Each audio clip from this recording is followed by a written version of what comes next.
দক্ষিণ পাশের জানালা ভেদ করে বাতাস এসে বাড়ি খাচ্ছে ঘরের পর্দায়। চেয়ারম্যান বাড়ির দোতলার দক্ষিণ পাশের শেষের ঘরে এক অষ্টাদশী বসে আছে দেয়াল ঘেঁষে, চোখ মুখ ফুলে একাকার। ভালোবাসায় এত কষ্ট আর সহ্য হচ্ছে না, মনে হচ্ছে নিজের রুহুটা নিজের হাতে ছিঁড়ে ফেলতে।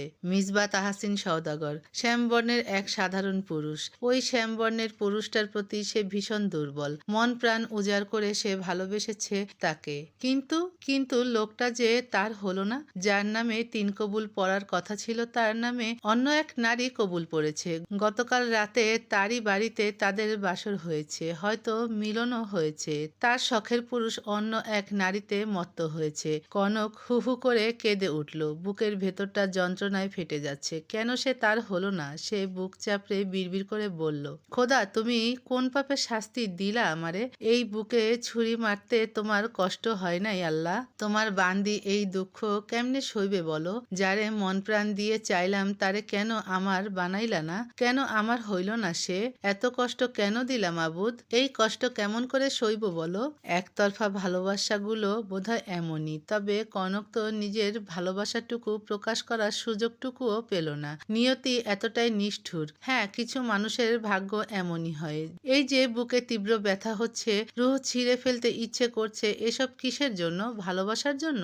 আজ যদি তাহসিনের প্রতি তার অনুভূতি না থাকতো তাহলে এত কষ্ট হতো না, বুকে ব্যথায় ছটফট করতো না। সে তো চেয়েছিল তার বউ হতে, তার মেয়ের মা হতে, কিন্তু কিছুই তো হলো না। রঙিন স্বপ্নগুলো হঠাৎ করেই অন্ধকারে তলিয়ে গেল। ভালোবাসাটুকু হৃদগহীনের এক কোণায় চাপা পড়ে গেল।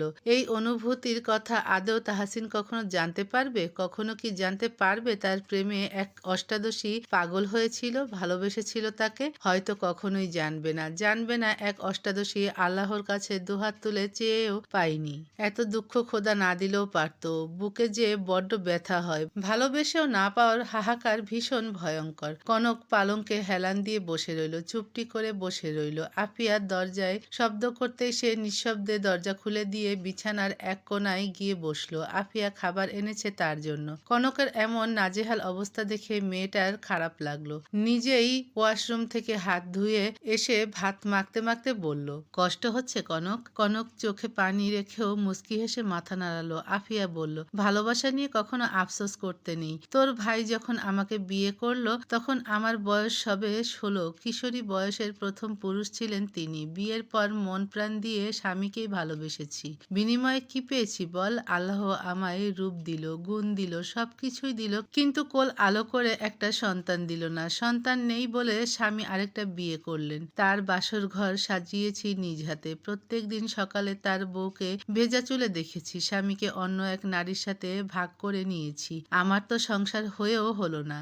এই মেয়ে, তোর তো মিলন হয়নি, আমার তো মিলন হয়েছিল। মধুর মতো একটা সংসার হয়েছিল। দুজন দুজনকে ভালোবেসেছিলাম। আমার বুঝি দুঃখ হয় না? কষ্ট হয় না আমার? আমি তো দেখি না আমার জন্য কারোর পরাণ পড়ে। কিসের এত দুঃখ তোর? কনক ভাবির কথা শুনে কথা বলতেই ভুলে গেল। এই দুঃখের সান্ত্বনা হয়? কি বলেই বা সান্ত্বনা দিবে সে? আফিয়া শাড়ির আঁচল দিয়ে চোখ মুছে কনকের মুখের সামনে খাবার ধরে বলল, হা কর। কনক বহু কষ্টে ভাত গিলে কাতর কণ্ঠে বলে, আমাদের জন্য ভালোবাসা পাপ কেন ভাবি? নাকি আমরা ভালোবাসা পাওয়ার যোগ্যই না? আফিয়া কোনো উত্তর দিতে পারল না। কনককে খাইয়ে চুপচাপ ঘর থেকে বেরিয়ে গেল। কনক বসে রইল একা একান্তে নিজের ঘরে। অভাগী অনেক রকম হয়, আর কিছু অভাগী আফিয়া কিংবা কনক নামকও হয়। গোধূলি লগ্ন ঘনিয়ে এসেছে। বাস ছাড়বে সন্ধ্যা 7টায়। তাহসিন বাজারে গিয়েছিল একটা বোরকার দোকানে। ছোট বউটার জন্য একটা বোরকা কিনে নিয়ে এসেছে। আদনান তাহসিনের ব্যাগ আর তার ব্যাগ গাড়িতে উঠিয়েছে।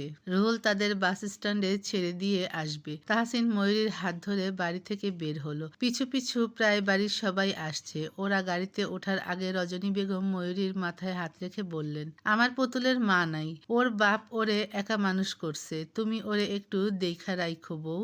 মাইয়ারা মায়ের ভালোবাসা পায় নাই কোনোদিন, আগলাই রাইখো। বোরহান সওদাগর বললেন, ছাড়ো তো গিন্নি, ওরা আবার সামনের সপ্তাহে চলেই আসবে। ওরা গাড়িতে উঠতেই চলতে শুরু করলো 4 চাকার গাড়ি। ময়ূরী যাওয়ার আগে তার আব্বা আম্মার সাথে দেখা করলো না, কিংবা করার ইচ্ছা হয়নি। বাস স্ট্যান্ডে এসে রুহুল ওদের গাড়িতে উঠিয়ে দিল। ঠিক 7টায় গাড়ি ছাড়লো ঢাকার উদ্দেশ্যে। ময়ূরী আর তাহাসিন পাশাপাশি বসেছে। ঢাকায় পৌঁছতে রাত 1টা বেজে গেল। একটা 11 তলা ভবনের সামনে এসে দাঁড়ালো তারা।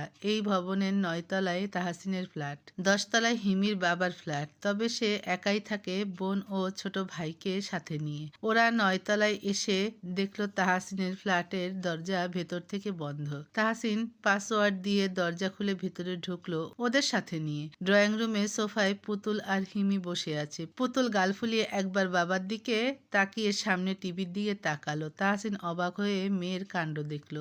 এত রাতে এই মেয়ে এখনো টিভি দেখছে। আবার বাবাকে দেখেও মুখ ফিরিয়ে নিল।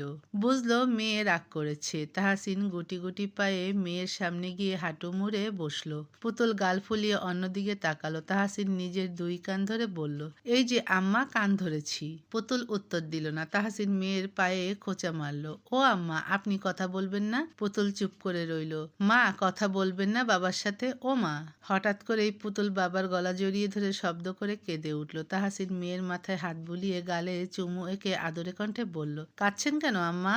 বাবা, এসে গেছি তো, আর যাব না আপনাকে রেখে। পুতুল বাবার গলা শক্ত করে জড়িয়ে ধরে বলল, তুমি আমাকে রেখে কোথায় গিয়েছিলে? আপনার জন্য নতুন মা আনতে গিয়েছিলাম। পুতুল বাবার গলা ছেড়ে দিয়ে বাবার দিকে ড্যাব ড্যাব করে তাকিয়ে রইল। তাহসিন মেয়ের চোখের পানি মুছে দিয়ে ঘাড় ঘুরিয়ে পেছনে তাকালো। ময়ূরী চুপ করে দাঁড়িয়ে বাবা মেয়ের ভালোবাসার মুহূর্ত দেখছিল। হঠাৎ তাহসিন পিছু ঘুরে তাকাতেই দৃষ্টি সরিয়ে নিল। এদিকে এসো।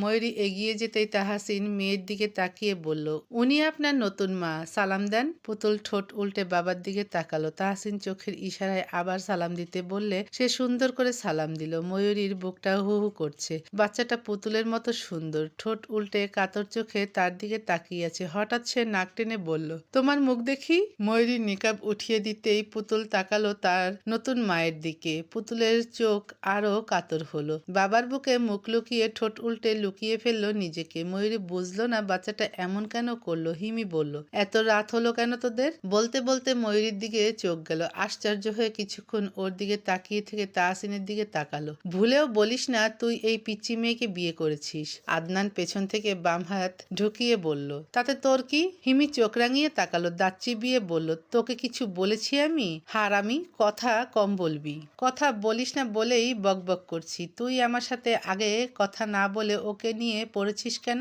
তোর সাথে কি কথা বলবো আজব। তাহসিন দীর্ঘশ্বাস ফেলে পুতুলকে কোলে তুলে নিল। ময়ূরীকে তার সাথে ঘরে যেতে বলে আদনানের দিকে তাকিয়ে বলল, ঝগড়া না করে ফ্রেশ হ খবিস। ওরা ঘরে যেতে হিমি চোখ ছোট ছোট করে আদনানের দিকে তাকিয়ে রইল। আদনান দুষ্টু হেসে কাছে এগিয়ে এসে বলল, জানো আমায় মিস করেছিস তুই? হিমির আগে লম্বা শ্বাস টেনে আদনানের কাঁধে হাত রেখে বলল, তুই আমার ছোট ভাইয়ের মতো। এসব জাউরামি ছেড়ে ভালো হয়ে যা। হিমি রান্নাঘরের দিকে পা বাড়ালে আদনান বলে ওঠে, হিমি। হিমি দাঁড়ায়, তবে পিছু ফিরে তাকায় না। আদনান শুকনো ঢোক গিলে বলে, আমি ভালোবাসি তোকে। হিমি সামনে পা বাড়ালো আবার। রান্নাঘরের সামনে গিয়ে দেয়াল ধরে পিছু ঘুরে আদনানের কোমল চোখের দিকে তাকিয়ে বলল, ভালোবাসা সবার জন্য নয়।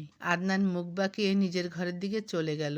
এই একই কথা হিমি হাজারবার বলেছে আদনানকে, কিন্তু আদনান মানতে নারাজ। ভালোবাসি মানে ভালোবাসি, এখানে আবার বয়স আসবে কেন?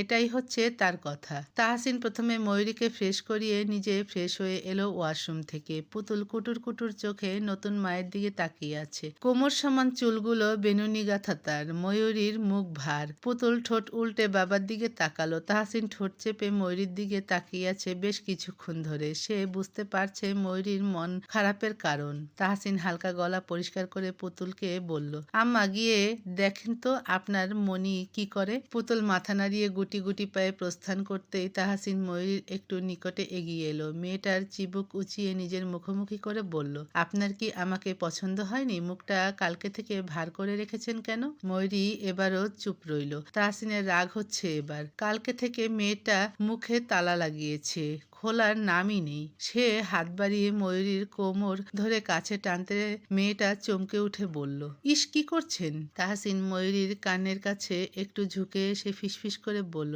একটা মাত্র বউ আমার, বউকে আদর দিয়ে মন খারাপ ভালো করে দিব। তাহসিন মুখ এগিয়ে ময়ূরীর ঘাড়ে রাখতেই দরজার সামনে থেকে আদনান চিৎকার করে বলল, নাউজুবিল্লাহ, তওবা তওবা, ইয়া আল্লাহ, কসম ভাই আমি কিছু দেখি নাই।